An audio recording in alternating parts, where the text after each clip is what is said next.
Welcome back, guys, to another episode of the Heads Up King course. In today's video, I'm going to talk about single raise pots in position on heavy flop textures.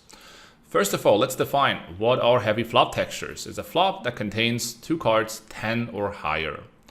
We're going to start it off with a flop strategy overview and use a couple of examples in order to get a better idea on how much we should be c-betting and what the reasons are behind it. We have an ace-king-5 rainbow board at the bottom left corner, ace-queen-6 two-toned, ace-10-9 two-toned, king-queen-4 rainbow, and queen-jack-deuce two-toned. Now, I like to go for a bigger and larger bet sizing. I'm going to talk about why exactly in the rest of this episode, but I like to go for the 75% sizing instead of going for a smaller sizing. And I want to ask you guys, how often should we be c-betting, in your opinion, on these board textures? I can tell you that the c-bet frequency is very, very similar on all the board textures, and also the equity will be. And a lot of the guys that I've been watching playing heads up PLO or talking about heads up PLO are maintaining a much too high of frequency on all these board textures. And the main reason, I guess, is a misunderstanding when it comes to the pre-flop ranges in play. I'm going to talk about that just in a moment, but first of all, let's have a look into the results. So ace-king-5 rainbow is a 51% c-bet frequency, ace-queen-6 two-toned is 50%, ace-10-9 50%, and then king-queen-4 and queen-jack-deuce is 47%. Now let's think about why that could be the case. I'm going to start it off by talking about raw equity first. So how much equity do we have after open raising and facing a call from a capped range, a range that didn't 3-bet? We have 51% equity against the big blind here on the button on the ace-king-5, 51% on the ace-queen-6, 50% on ace-10-9, 51% on king-queen-4, and 51% on queen-jack-deuce two-toned. So we definitely are not holding a large equity advantage on these boards. And I'm going to now continuously talk about why and what the misunderstandings are, but also how to adjust against players who are actually defending too many hands where we do have a larger equity advantage and what that means for our overall game plan. But first of all, I want to make it very clear that we're talking today specifically about boards that are unpaired, no pair on the board, boards that don't build a straight yet. So I'm not talking about the ace-jack-10 board, and we're talking about boards where no flush is possible. All right, let's talk about building a polarized game plan. Why do we want to use a larger sizing and start building this polarized game plan? Well, first of all, we want to get maximum value from our strong hands. You can also get a lot of value by betting smaller. But here's the thing. When your opponent in the big blind plays a very wide range, and a lot of players are going to be playing too many hands from the big blind, which we're going to get to in a moment, they will end up with a lot of bluff catchers on the turn, on the river specifically. And in my opinion, it's best to actually polarize your range a little bit more than in other game formats and other scenarios in order to really punish your opponent for playing too many hands in the big blind. This will be a common theme, and when you are playing heads up PLO, you will become aware of the fact that a lot of players are playing almost 100% range from the big blind, and there are some very clear ways to punish that, which I'm going to touch on today and then continuously talk in the future episodes. One way I like to attack such a very wide range, too wide of a range in the big blind, is by sizing up my continuation bet to a 75% sizing, and then get maximum value, but also apply maximum pressure to my opponent's bluff catchers going to the turn in the river by being able to put more money into the middle on consecutive streets because I build up a bigger pot on the earlier street on the flop. Secondary, we also want to employ a strategy that makes it difficult for our opponent to realize his equity with marginal bluff catchers, which is basically what I was talking about. But let's have a look what it actually means in an example. So let's say the board is ace-king-5, and here is what our baseline strategy should look like against a GTO opponent who defends pre-flop not too wide. And we're going to get to that frequency in a second. Our c-bet frequency on the flop, as we already know now, is 50%. And the implications of that is that we are able to maintain a high double barrel frequency on the turn. And I'm going to talk about in a moment why that is important. And then maintain a large or a wide or a high c-bet frequency by the river once again of 50% before going to showdown. So why is it important to have a high balanced, not a high, but why is it important to have a highly balanced c-bet frequency on the flop and only bet 50%? Well, the reason is because when we are starting on the wrong foot here and start betting too many hands, for example, we become very attackable in multiple ways. First of all, the more we bluff on the flop, the less likely we are to be able to double barrel at a reasonable frequency on a turn. And the reason why this is a huge problem is because when we are betting the flop a lot and checking the turn a ton, we become very attackable to river bluffs and stabs from our opponent. Our opponent can quickly pick up on this and start floating a lot of flops, but also bluff raising a ton of flops, because we are going to be emptier in terms of value hands, and then that puts us into a very difficult spot in our betting decisions. So going forward to the turn the river after betting the flop, we are in many more unbalanced situations that will then lead to exploitation. And this exploitation is very real. And the reason it's so real is because our opponent only plays against one opponent, and it's very easy for him to zone in and understand, oh, I guess my opponent is over c-betting. I see those things constantly when I play against any opponent. They have a c-bet frequency overall of 70%, 65%, and it's very clear how I make an exploitive adjustment towards that, which we're going to talk about as well in the continuous episodes of this video, of this course. So you want to be balanced when it comes to your flop betting frequency, because otherwise, when you enter the betting tree of flop c-bet and then continues on turns and rivers with betting or checking, you become very unbalanced and exploitable. Another problem is when you have a shallower check back range, so you only check back, let's say 30% because you're c-betting 70%, you become very attackable on turns and rivers for your opponent to stab. And you can take a lot of hands that have very, very little equity or even very marginal blockers and start bluffing you. I do it all the time when my opponent has a very high fold versus probe bet. A probe bet here refers to the out of position lead on the turn after the flop goes check, check. You want to be balanced, and it's especially important to be balanced because of two reasons. Number one, your opponent is able to pick up quickly on your tendencies because we're playing heads up PLO. Number two, you don't have such a large equity advantage where that allows you to just over c-bet the flop or c-bet the flop very often and become quote unquote unattackable. It's not like you have that many hands in your check back range or in your pre-flop range that protect you automatically if you just start betting too much on the flop. You have a very weak range pre-flop. 85% is the GTO open raising range on the button, and that is just way too wide in order to be just over c-betting boards that are looking very strong for our open raising range, but in reality they aren't, specifically when our opponent is defending an appropriate frequency and doesn't go overboard with it. So our game plan is to c-bet a flop range that is capable of applying pressure at a reasonable frequency on turns and rivers. Follow up frequently on turns, around 50%. Of course, it depends on the board texture and also what kind of cards roll off. But we want to build a game plan where we're able to apply pressure on turns and rivers at a reasonable frequency, while at the same time not neglecting other parts of the game tree, like the check back scenario. And one important part of this is, of course, to start off on the right foot. The right foot refers here to the flop strategy. We want to start off betting the right hands on the flop, which will be the primary focus on today's video. In the next videos, we're going to talk about a turn river strategy and how to follow up. But all these strategies for turn river are kind of sort of senseless if we don't understand how to start it off correctly on the flop, because we won't have enough combinations. We will be very unbalanced heading to the turn card. And that makes it much more difficult to talk about the turn strategies if we start off on the wrong foot. So I want to make sure that you guys have a good understanding of what it means to start off on the right foot when it comes to the flop strategy before heading to turns and rivers. Let's have a look at a hand like ace-6, 5 deuce, for example. So here we have top and bottom pair on the ace-king-5 board.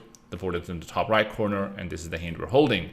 Now, we have to think about the different parts of the game tree that are possible, dependent on the decision we're taking right here on the flop in position. We can either check, and then these are some of the possible outcomes. We can actually bet, and then these are some of the possible outcomes that happens when we do bet. So for example, we go bet, bet, bet. That is one of the possible lines we can take. We can go bet, bet, check. X stands for check here. Or we can go ahead and bet and check back and call river. We can go ahead and bet the flop, check the turn and bet the river. And let's think about whether these lines are very attractive for the hand that we're holding. Because our overarching goal when it comes to any sort of or any form of poker, but is specifically straightforward and heads up PLO because the ranges are so similar, it is to understand what part of the game tree does our hand fit the best in. So let's think about bet, bet, bet, the first line here that we could take after betting the flop. Is our hand strong enough on the average turn river runouts to go for 3 streets of value? And I think the answer is very clearly no. Very infrequently the turn river will be good enough for us to actually continuously bet. Let's think about any straightening card on the turn or the river, which is not going to put us only behind against straights, of course, but also against two pairs. We don't have a hand that necessarily wants to go ahead and bet the flop and then get raised.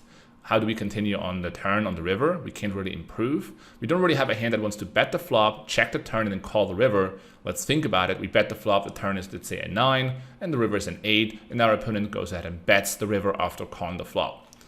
Do we really think we're going to be ahead here very often after narrowing our opponent's range down that much on the flop? It becomes more and more marginal.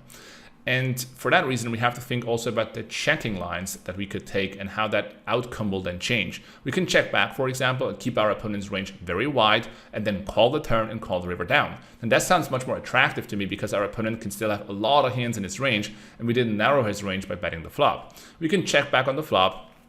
Maybe the turn is not the best card for us. We check back once again. Then on the river, we take a bet. Is it possible we get called by worse? I do definitely think so. And we do need some hands that go for the late turn bets or the late river bets that are still pretty strong. This could be a potential candidate. We could go ahead and check the flop, bet the turn. Let's say the turn is a dynamic card, something like a 7 of diamonds, and then check back the river. Sounds also pretty attractive to me, specifically because we keep our opponent's range wide. And we are also keeping the pot smaller with a hand that doesn't necessarily want to play a huge pot in almost any run out that is possible. So when we compare these possible lines for betting and checking, we should realize that this hand is a much better fit into our check back range. Now this problem in itself is not such a huge problem if we have such a range advantage. For example, in a 3-bet pot in 6-max PLO, we can just bet any hand on this board, but it becomes much more of a problem if both ranges are kind of equal, and we need to protect our checking range much more, and also we need to make sure that our betting range is a little bit more polarized. So in heads-up PLO, we have to make big adjustments, and we have to think a lot more about the lines our hands fit best in, instead of thinking too much about range advantage, specifically in single raise pots. It's actually a myth. There's almost no range advantage in single raise pots anyway, and I'm going to talk about that just in a moment, and also the adjustments if there is a range advantage. But there will never be such a large range advantage as in 6-max PLO, where one player has an 18% range and another player has a 50% range in the big blind. In single raise pots, that's not going to be possible, and for that reason, you shouldn't focus much on the range advantage thing, much more on the hand that you have and the best part of the game tree it fits into. Let's compare this hand with a very similar one, at least it looks like, ace-6-5 deuce, the same cards, but this time we have 2 backdoor flush draws. Now, think about the bet line. Is it conceivable that we have a hand that can go for 3 streets? I do think so. We have a hand that can turn a flush draw or turn 3 pair, turn some boats, turn more equity basically in order to justify betting once again on the turn, and it can make also the nuts by the river by hitting the backdoor diamond flush. So much more of a hand that is happier to bet the flop and go 3 streets or 2 streets, a hand that is happy to go ahead and bet the flop and call a raise because we can actually back into those strong backdoor draws. So this hand is actually going to be a check on the left-hand side and a bet on the right-hand side, and it's because of how the hand plays in each scenario in each possible way after we took that decision. But you might ask, well, what about range advantage? Should we take advantage of the flop ace-king-5 or any similar board? Once again, here is the equity distribution and the equity or the raw equity. The distribution here in red, the red line, you can see it is certainly above the blue line, but there's no big advantage really that we can talk about. And the raw equity advantage here is 51%. So we're not crushing on the ace-king-5 board. It's not a 3-bet pot. It's not 6-max PLO. Make the appropriate adjustment. In consecutive videos, I'm going to talk also about how to play against people that oversee betting on these boards, which a lot of people are belonging to, and it's a very exploitable strategy for sure. Now, this is actually the distribution if the big blind folds 30% of the hands pre-flop. If the big blind doesn't fold 30%, which is the GTO frequency, then he's actually going to become a bigger dog on a board like ace-king-5. It's not going to change it that much because we still have an 85% range pre-flop, but we will have a stronger equity advantage and distribution advantage. And then we can actually start bluffing more combinations. We can start betting a few more gut shots even without backdoor flush draws, backdoor straight draws. We don't need as strong of a hand to continuously bluff here. We don't have the same threshold as we had before. And the reason we can bluff more is not only because our opponent has more weaker hands, but also because we can value bet thinner on the same note because our opponent has just so many trashy hands and needs to make sure to defend some of these hands post-flop when he hits even a board as bad as ace-king-5. So don't expect the equity and the distribution to go up that much against someone who defends 90% instead of 70%, but there is a slight adjustment. We're going to do a case study now on Queen Jack deuce. It's going to be in depth. This is going to be intense.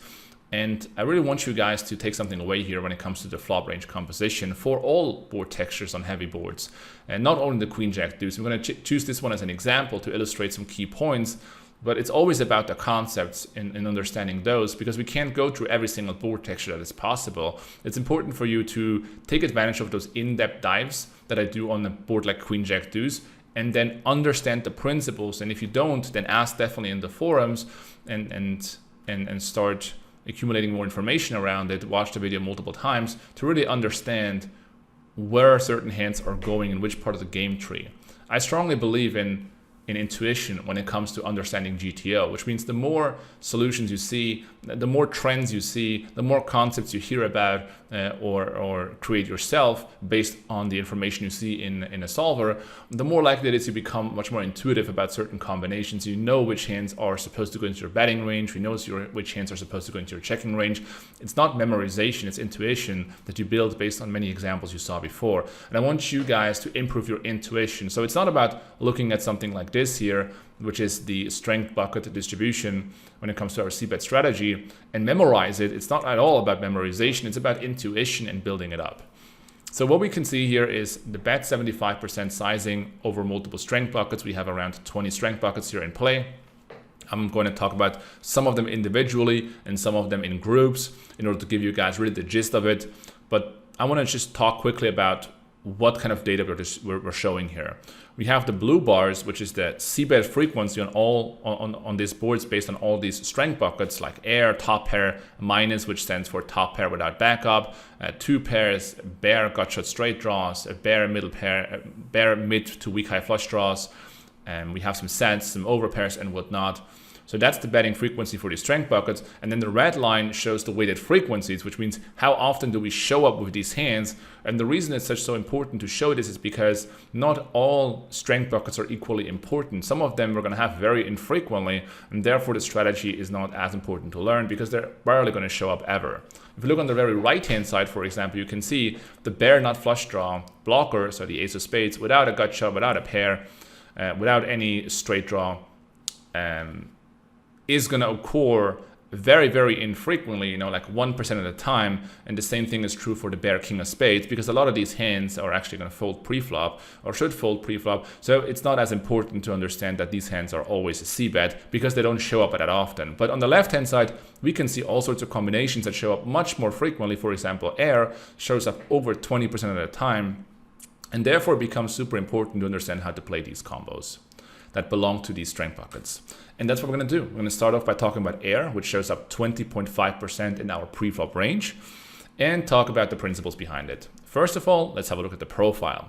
We can see that 35% of these hands are betting, 75% or 65% are checking. First, I'm going to introduce the principle, and then we're going to have a look at some hands that are going to confirm the principle. The principle here is weak hands. With weak hands, we are looking for strengths in the form of blockers and backdoor equity to find reasons to bet. So when we have a weak hand, we're looking for additional reasons to define a bet. That's generally speaking in the form of blockers and maybe also backdoor equity.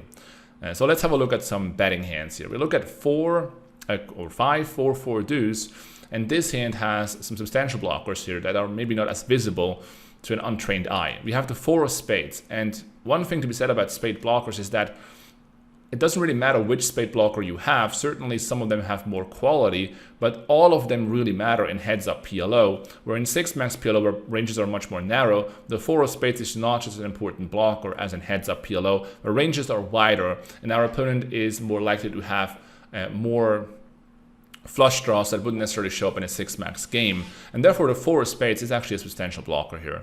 The next blocker is the 2 of diamonds. So the 2 of diamonds does not only block 2 pair in sets, it also blocks some of the backdoor flush combinations that are built through a deuce of diamonds that are not going to fold the flop, but are going to either check call the flop or maybe check raise. So we have 2 pretty substantial blockers here, and we also can turn an open-ended straight draw with a 3. When we compare this with a checking hand like the 7-6-5-5, here we have the 5 of spades, but it's really only one blocker. We cannot turn an open-ended straight draw. Our hand has slightly more showdown value, and therefore this hand is actually belonging to our checking range. Here we have one substantial blocker, and the other hand we have two, maybe even more than two, because the two of diamonds is actually quite a massive blocker. Next up, we have a betting hand here with which ace 8-4-4. So we have the backdoor diamond, so we have additional equity which we're looking for. We have the 4 of spades, substantial blocker. We have also some backdoor straight opportunities, and also the 4 is a great out for us to hit a set. And on top of that, we have a hand with very marginal showdown value, so it's fine to turn this into a bluff. We are going to bet. Comparing it with a hand like ace 7-6-4, here we have once again one substantial blocker, but that's pretty much it. We can't turn a set. We can't turn the backdoor flush draw, and therefore we have less outs, less equity, and less reasons to bet. That's really the gist of understanding bluffs. You have to think about how many reasons do I have to bet, and you want to combine the equity you have with the blockers you have. And these air hands have usually very little equity, otherwise they would belong into a different strength bucket. And therefore they need substantial blockers, they need multiple blockers to justify betting. Now the ace 8-4-4 hand doesn't have as many blockers, but it has more equity. It's always a balance between those two. If you have less equity, you need better blockers, and the other way around in order to justify betting. Another comparison here is 10-10-7-5. Here we have the two 10s, which are functioning as blockers to straight draws. We have the 10 of spades and the 10 of diamonds. They are both blockers because the 10 of diamonds works as a backdoor flush draw for our opponent.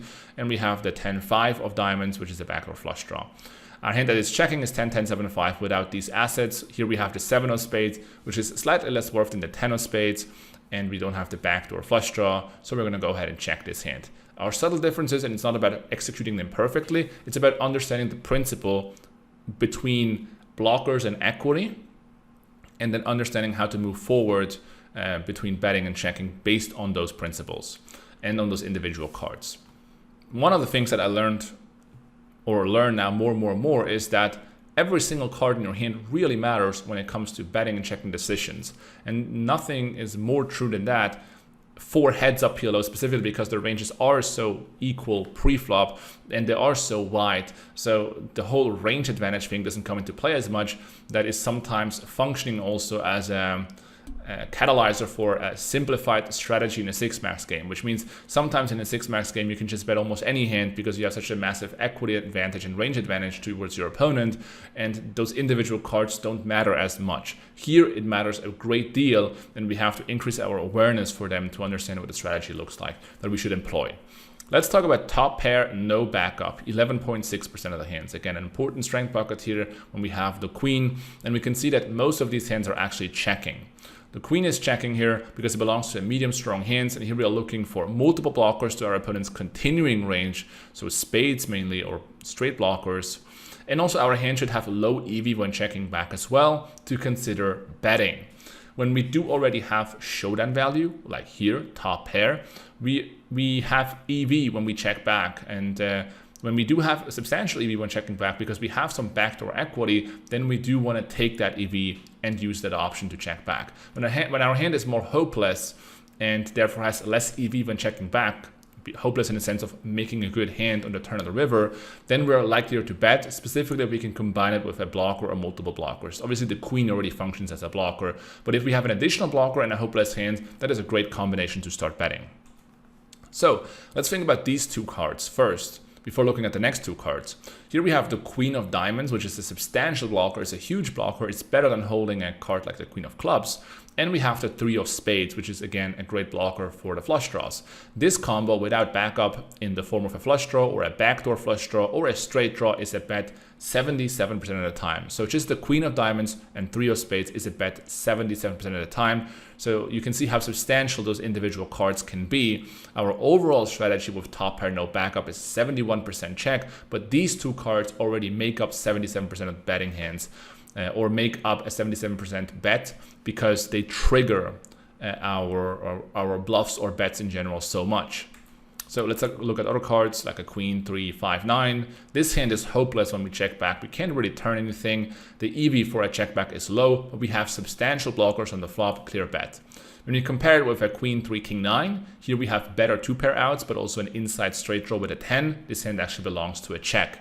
Again, subtle differences, but the concept behind is more important than executing this now perfectly on your end. Queen 10-10-5, here we are c-betting. Of course, we have the 10 of spades as a very crucial blockers and 2 spades as well, and the queen as well. And the hand also is kind of hopeless when checking back. Queen 10, 10, 4, much different. We don't have a 10 of spades, but more importantly, we have the backdoor diamonds. So checking back has much more EV, and therefore we're going to use that option. So this is top pair, no backup. When we compare the top pair no backup with middle pair no backup, we see a lot of similarities. First of all, we have 8.9% of these hands, so similar to top pair no backup, a little bit less, but they play similar to top pair no backup. But there's one difference, and that is our threshold for betting is actually lower. We need less blockers to justify turning our ante into a bluff, and that is because of the lack of showdown value. So if you compare here top pair no backup on the left-hand side, we're checking back 71% of the time. Middle pair no backup on the right-hand side, we're checking 67% of the time. And once again, that's because we are more willing to turn our jack into a bluff because we have less showdown value. The EV for checking back with a jack is lower than the EV for checking back with a queen, and therefore we are utilizing the pair more as a bluff. It is a slight difference, but it's important to think about it. Next up, 2 pair no backup. Now we have 2 pair, which is obviously a much stronger made hand, and this hand we will have 7.1% of the time. The profile here is pretty much 50-50. We're betting and checking at an equal frequency. And in my opinion, a lot of players are c-betting here way too often, like 80% of the time, which is going to have huge impact on multiple fronts, of course. They are less happy to build a pot and they realize it too late, so they're not double barreling enough often and become attackable on rivers. They don't really benefit from narrowing their opponent's range down. They have troubles facing check raises, and when they do check back, they are usually too weak to continue because they don't have any of these 2 pairs in their range. Now here with strong hands, so 2 pairs and also better, we are using a very linear approach, which means the more equity we have with our strong hands, the more likely we are going to bet. So when we look at the top 2 pair, for example, Queen Jack here, this combo makes us 75% likely to bet. In comparison to Jack 2, bottom 2 pair without the Queen, this combo makes us 83% of the times likely to check. So it's a very huge difference whether we have top 2 pair or bottom 2 pair. And of course the side cards matter as well, but it's a very, very linear approach. So when we think about Queen Jack 10 deuce, for example, here we have 3 pair and the 10 of spades. Great hand to bet. We're blocking our opponent's best hands he can have with the 10 of spades, and also the 2 is blocking 2-2. And on the left hand side, we're going to check back with ace jack deuce 4. Here we have bottom 2 pair, no backup. Again, this hand is a catastrophe for betting because we are going to narrow our opponent's range in a situation where we don't benefit from it at all. Another combination that we want to bet is Queen Jack 5-6. Here we have top 2, which again is very often betting anyway. We have a backdoor straight draw and backdoor flush draw, and the Jack of spades, great combination to bet. And then Queen Jack 5-6, this hand is actually a mix, but more leaning towards checking. And I just showed this combination because although we have 2 pair, we have absolutely no backup at all, and we become less incentivized to actually bet. Now, lastly, I also want to talk about some crucial flop bluff candidates. So hands that we definitely have to start betting on the flop in order to have a reasonable ratio of bluff value going to the turn in the river. I see a lot of players that are betting a high frequency, but they're not going aggressively enough with the bluffs, and they're going to go too much merged with the value hands.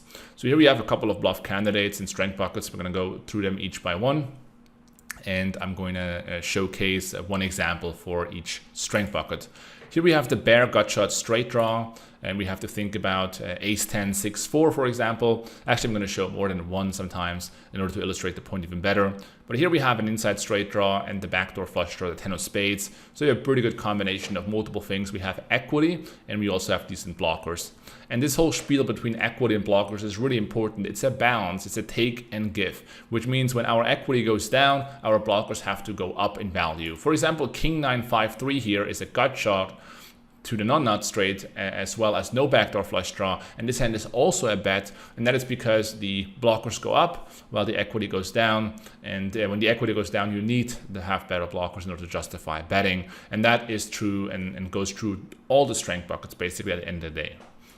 Next up, bare midweek flush draws. So we have a flush draw that is pretty weak.